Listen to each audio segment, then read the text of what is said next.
Hey folks, welcome back to the Dungeon Dive. Daniel here. I hope you're doing well, and if you're not, I hope you are soon. Okay, in today's episode, we will be taking a look at Earthborne Rangers. Now, in my review for Vantage, I got asked a few times, how Vantage compares to Earthborne Rangers. And at the time, I did not know because I had not played Earthborne Rangers.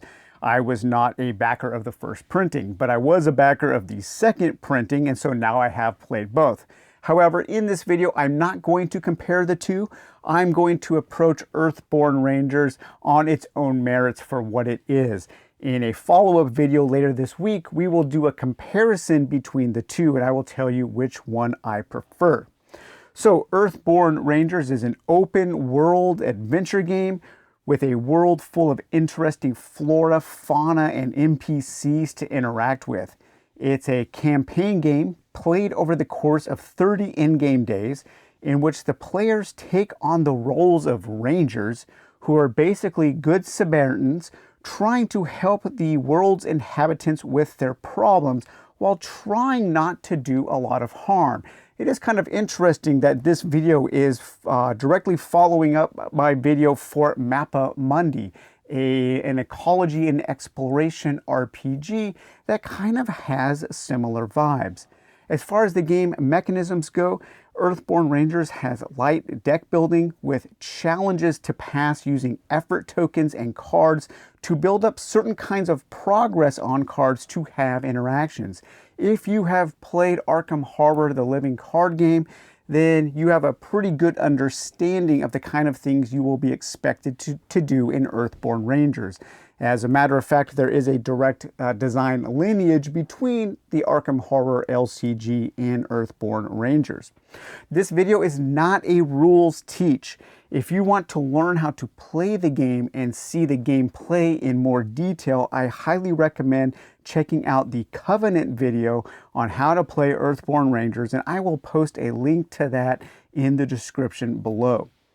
Let's take a quick look at the back of the box, and the first thing you'll see is this gorgeous cover. I love the art in this game. We'll talk a little bit more about the art in detail. I think it has a lovely back of the box, just really looks evocative and makes me want to dive into the game. So this says that Earthborne Rangers, the chorus of life in the valley sings, and somewhere amid the layered harmonies one may find secret notes, inaudibly whispered, hidden to all but the most inquisitive and observant souls. Explore the wilderness of the far future in this wondrous, cooperative, open-world adventure card game for 1 to 4 players.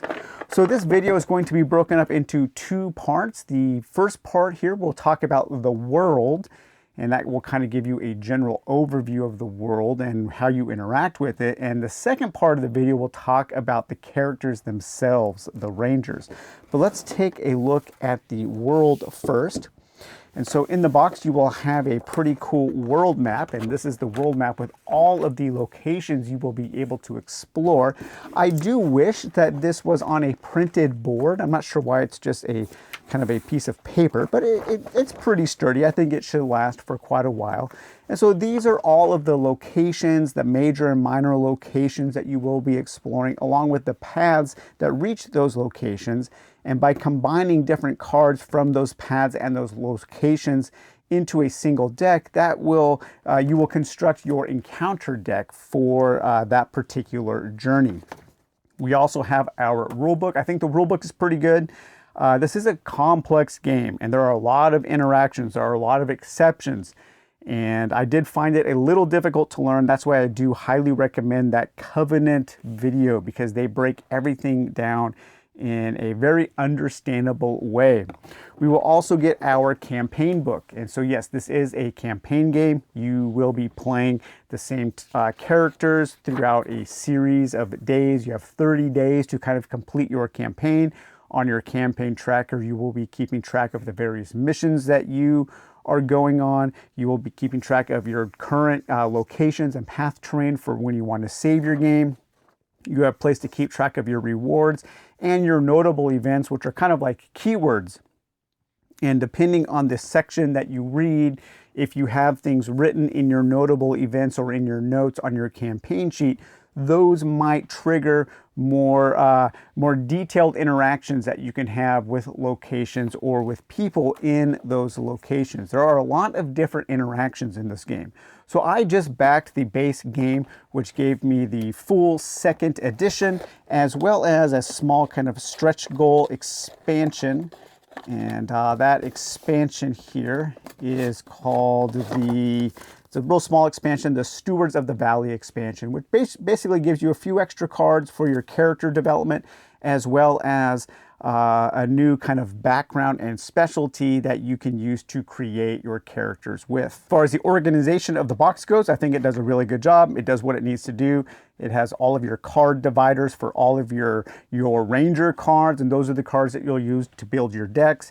You will have all of your locations and all of your path decks, and those will be used to construct your encounter decks.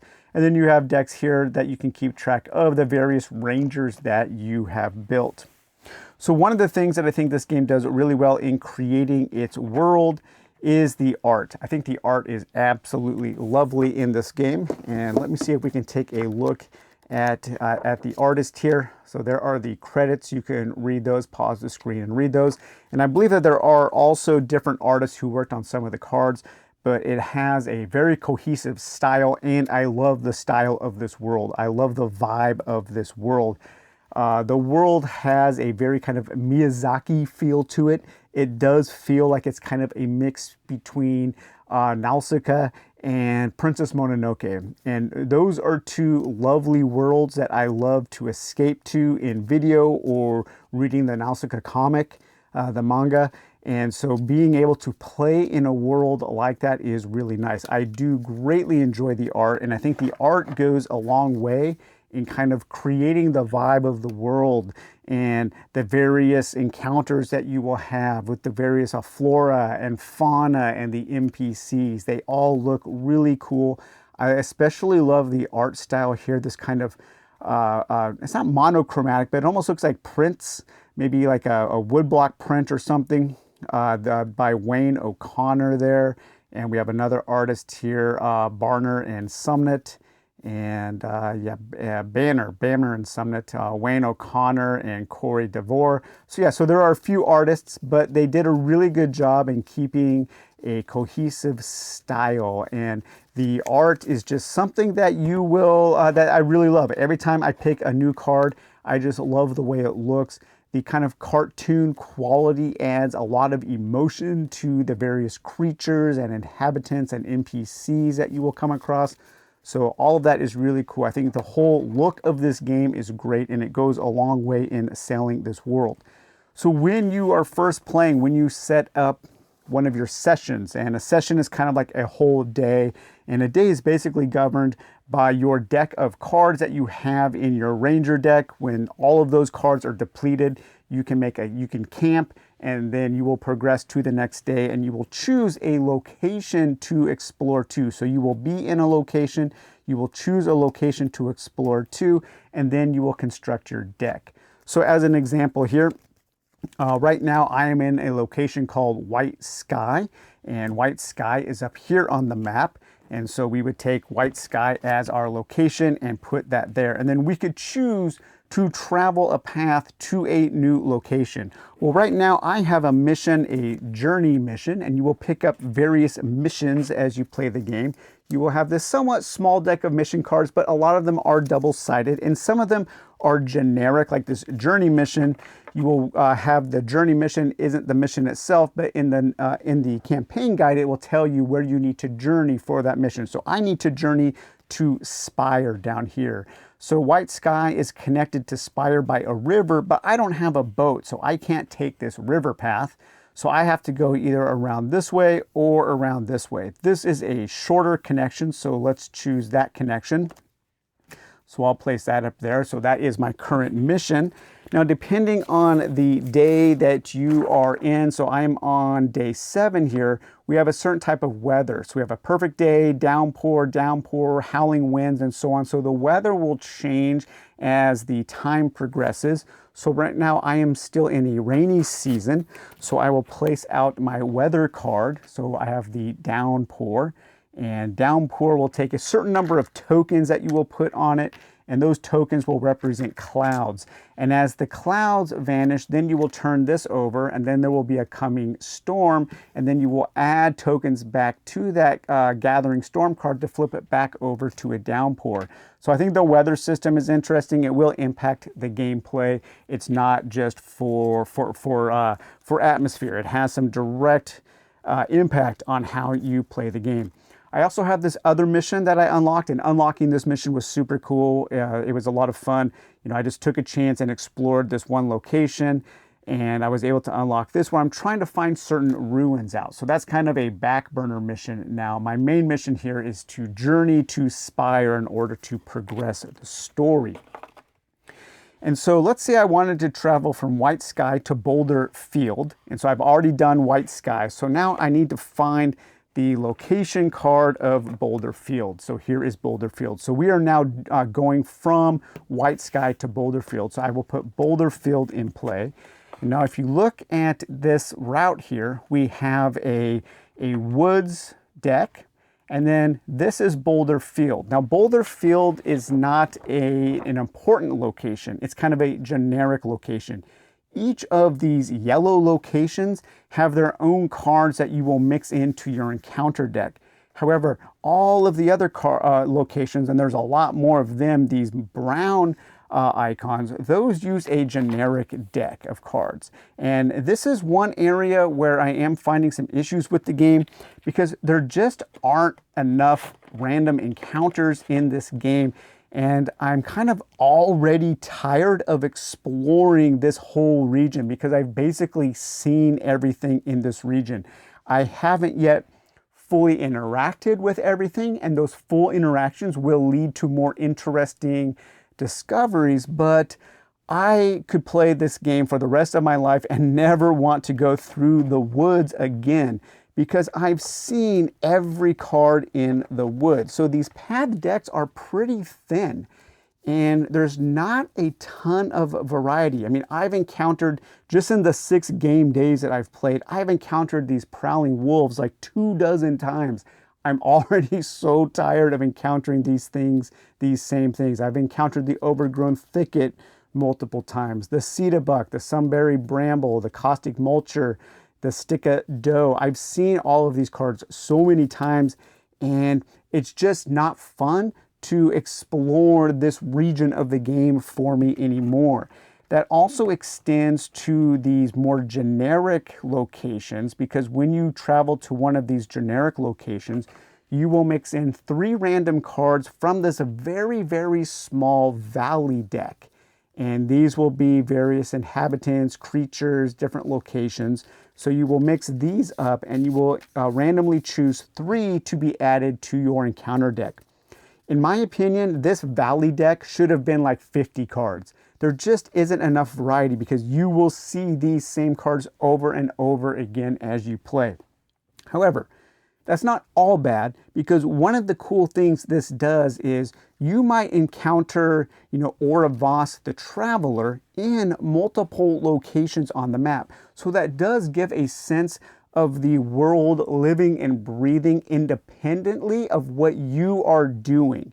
Because Oravos is a traveler, so you might find her in Boulder Road or Boulder Field, or maybe you'll find her down here in the Mound of the Navigator, or way over here in the Concordant Ziggurats.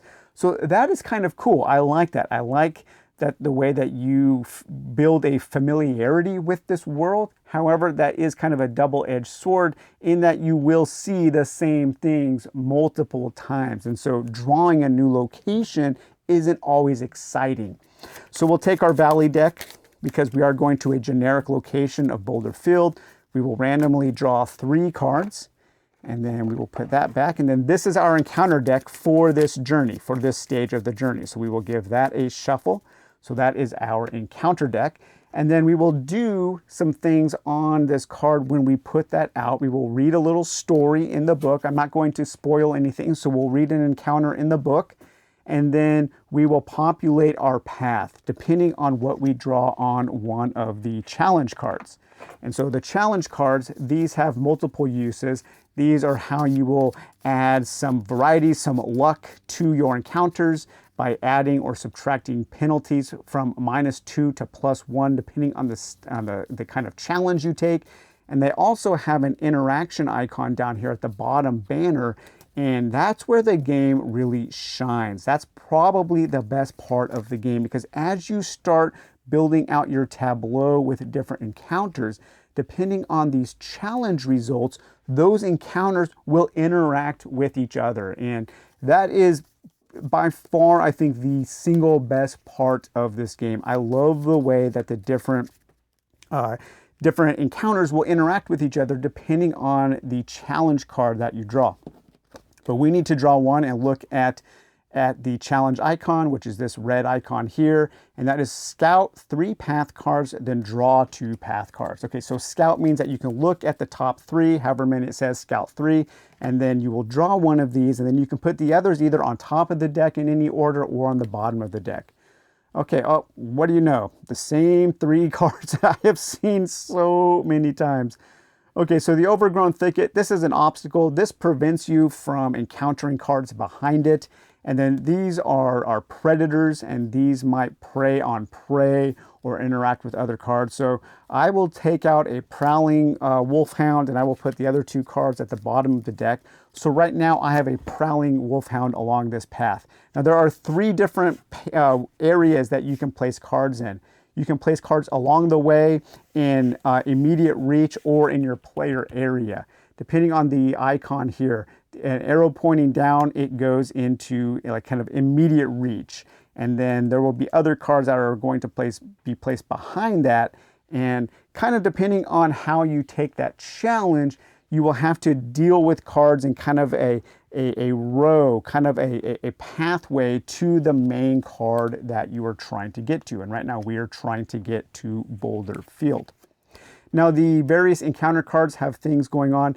We have this presence value, so that is a 2. That basically becomes the challenge level for when you are trying to interact with that creature, and that also will dictate other things. We have 2 different ways to progress this creature, either through kind of influence or kind of physical altercation. Those aren't really hit points, and it makes it very clear in the book. This is not a game about killing wolfhounds. It's about, if you use your physical ability, you can kind of shoo them off, or you scare them. Or if you use understanding, you can kind of maybe be a prowling wolfhound whisperer and shoo them off in a more peaceful way. These different banners here, those will interact with the challenge cards that you draw, and that is when the different encounters will interact with each other. Again, all of that is really, really cool. But once you have done that, then you will take your ranger, and the ranger, you will have a handful of cards, and then these cards can be used to help augment different challenges. They can be gear, it can be different powers that you can use, and you will take those along with your basic stats, and each of your rangers will have a stat card, and the stat card you will build a pool of tokens, and these tokens are effort. They're basically energy that you can use to commit to a certain type of test. And so we have awareness, spirit, fitness, and focus. And so this character here, my Undaunted Seeker, would start with 2 awareness, 2 spirit, 3 fitness, and 1 focus token. And then those I can use to commit 2 different actions using common tests or using tests that are printed on the various cards, either cards in my tableau, cards that are along the way, or any other card that is on the table. So there is a lot of ways to interact with the cards. There are a lot of interactions with this game. Everything feels interconnected, but because of that, I think this is also a pretty complex game. Because of all of these interactions, I think Earthborne Rangers can be a little difficult to play. As a matter of fact, I haven't played a single session yet where I haven't needed to go to the rule book to really figure something out, or look up a card and the way that it works on an online resource, either at the official FAQ at the Earthborne Rangers website or on BGG. There is a lot going on in this game, and I find it a little fiddly. I mean, as far as the fiddliness goes, I put this right up there with something like Arkham Horror or Eldritch Horror. I think it might be even a little more fiddly than those games. There are constantly things that you have to be checking while you are encountering the various cards. Let's try to set up, let's see if we can find an NPC here. So, and where's another, yeah, so this is kind of cool here.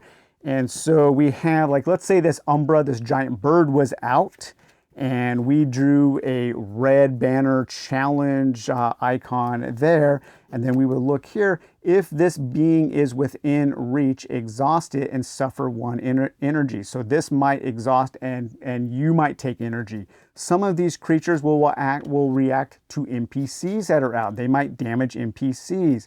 Sometimes the NPCs will damage the enemies. For instance, here with Tala the Red Exile, if there is an active predator, exhaust it. So this would be a predator, exhaust it and add to this being equal to the predator's presence. And so this kind of simulates, if this interaction happens, that Tala the Red has fought the Umbra, exhausted the Umbra, but in doing so, the Umbra has damaged maybe Tala the Red, or maybe the Umbra gets damaged. It's really cool. Those interactions are neat, but because of all of those interactions, because of all of the things, you can have like maybe 6 or 7 or 8 different cards out on your table. You have to check everything very, very carefully to make sure you are doing the right kind of interaction. And like I said, I've made tons of mistakes playing, but because I'm playing solo, I don't really mind. I played the first day about 5 times before I really felt comfortable in progressing. And another thing that is interesting about the world is you really can't do everything. You have to pick and choose what you want to focus on. And so because of that, I think there is a lot of replay value. Each of the cards, or a lot of the cards that come out, will have a narrative that you will read. So when you see this little book symbol, it's printed very lightly. I think that should be a little darker because that is very important and it is kind of easy to miss. But, you know, when Tala comes out, you will read passage 84. When the Umbra comes out, you will read passage 89. And then depending on how you interact with her, either with kind of physical interaction or more compassionate, more mental interaction, then that might trigger certain interactions in the campaign book where maybe you can pick up a mission from her. Maybe she will ask you for help with something. Maybe she needs to be stopped. So you never really know exactly what these cards are going to do until you fully interact with them. So even though there may not be a lot of variety in what you draw, there is variety in how you interact with them and what those interactions can trigger in the campaign book. But overall, I find the world pretty interesting. I love when I first get to draw these cards. It's really cool to figure out how the different things interact. I mean, there might be these brambles out here, these sunberry brambles, and if there is a prey out on the board, they will go over here and they will eat these berries and do physical damage to the bramble. I think that's really cool, and they will become exhausted. So there's a lot of really interesting ways that the things in this world interact. That, coupled with the great art and the great sense of just the vibe of this world, really does create an interesting world. However, I am a little disappointed in the lack of variety in the different cards, because these are all of the encounter cards for the entire campaign. For an entire campaign, a 30-day campaign, that's really not very many encounter cards. And so I do feel like I'm going to be seeing the same things over and over again, but because I can't fully interact with everything, that does lead me to believe that there is some replay value, because you won't be able to see everything or fully interact with everything in a single game. So the world, I think, is generally a positive thing, but now let's talk about the Rangers. This is the second part of the video, and the Rangers here. So this is what kind of kept me away from initially backing the game. And that was that deck building and the kind of lineage from Arkham Horror, the living card game. And so I'm not a huge fan of deck building unless it's a deck building game. To this day, I still think that Hand of Fate Ordeals is the best deck building adventure game. I love it, but it is a deck building game. You don't have a meta deck building aspect. You're not building a character with a deck that you will play ongoing and you will update your deck. I'm just not interested in that. And one of the reasons why is because I'm not very good at it. I'm not good at seeing those kinds of combos that you could build. You know, some people can see two cards and be like, oh, those two cards are the same. They can look at two cards and be like, oh man, the way these interact is so cool. I can do this, this, this, this, and this, and this, blah, blah, blah, have a huge epic turn. I don't look at games that way. And I also find that deck building can be challenging, especially in a game like this, where you are building a deck. You're building a character with a specialty and a background, and then a couple other augmented cards, such as some personalities and a few other things. And you're expected to build that character before you even play the game. And you don't really have any idea of the kind of character you need to build or specialties and backgrounds that work well together. And so it does make it a little difficult. Again, I played the first day of this campaign a few times to kind of get an understanding, and just the characters I was building just didn't feel very, they weren't capable of handling the types of challenges that I was being faced with, that I was facing off against. And so I went to the Earthborne Rangers website, and they have 5 different pre-made Rangers. And so I just used those decks to create the 5 Rangers that I can choose from. Now, one of the things I'm doing, I don't know if I'm cheating a little bit, but I am not just playing as a single character. I'm only taking one Ranger in on each day. So when you take a rest, when you take a camp action, that's kind of a voluntary rest. You have an opportunity to kind of augment your deck a little bit with some rewards that you have unlocked. That's a whole nother issue I'll talk about in just a minute. But at that time, I am saying that I could choose any of these 5 Rangers to play with during the next day. And so if I have a feeling that the next mission is going to be a lot of journeys, you know, a lot of things where I need to do traversal, then I'm going to choose the Undaunted Seeker. If I feel like I'm going to be interacting a lot with the various flora or fauna, then I might take the Voice of the Elders. And so this is kind of like my party of adventurers, and I can choose whichever one I want to bring into that next adventure. And I have found that that is a really fun way to play the game, especially solo, because as a solo adventurer, you don't have any opportunity to kind of multi-class. Your solo ranger isn't made stronger by being solo. And so you will kind of be cut off from certain actions because of the character, the kind of deck you've chosen to build.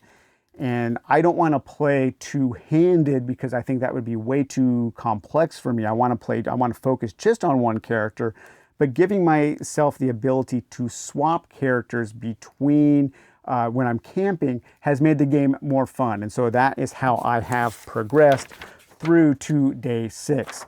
Now, one other kind of major issue I do have with this game is the reward unlocking is really, really slow. And I guess that is kind of a double-edged sword because truthfully, there really, so far in the 6 game days that I've played, there really hasn't been any opportunity to build decks. In the 6 game days that I've played, I've unlocked 1 new card. You get 2 copies of the card. I've unlocked the Kinetic Glass Sculpture. And so I could slot this into one of these decks. Your decks always have to be 30 cards. And so you would take out 2 cards and I would swap this in. But a lot of the cards I'm finding are very situational. And so I'm never quite sure when I would want to swap in a card for another card. And the rewarding is, or the reward system is really, really slow in this game. As a matter of fact, your basic deck building, once you have made your basic deck, it doesn't really feel like it progresses much. You know, I went through some pretty major events in my first 6 days. I saved a couple important locations from becoming flooded and destroyed. And I thought for sure that I would get some kind of major reward for doing that. Maybe my character would level up. Something cool would happen where I would feel like my time spent doing the things in this world was rewarded, but it wasn't. All I was rewarded with was 1 additional energy token that could be spent during one of the challenges. And that just, it made me feel a little bummed out. Now, the mechanical rewards may not be great for overcoming the challenges and the missions. However, the narrative rewards can feel really good because, as I said, you will be encountering these same characters over and over again. So when you do help them, and when you do help them on a quest and you write something down on your campaign guide and you come across them later on in your campaign, you might have an opportunity to unlock different ways to interact with them depending on if you have successfully completed a mission or you failed a mission. So the narrative rewards are great, but I wish there was a little more character progression. As a matter of fact, the skills and things that you will build your deck with when you first choose how to build your deck, these don't get powered up. There aren't level 1 and level 2 abilities. Once you use all of these cards to build your deck, you will basically never touch them again. There is a deck of rewards, and this is the reward deck, and these are the cards that you will unlock as you play the game, and these are the cards that you can use to build your deck. So I think the deck building in Earthborne Rangers is a lot less than it is in something like Arkham Horror, the living card game. So maybe for me that's good because I don't enjoy that kind of meta deck building, but for other players who that is their favorite part of a game like Arkham Horror, the living card game, you might be a little disappointed in the deck building aspect. I'm glad that deck building isn't a major focus of this game. However, I do wish that there were other ways to make your characters more powerful.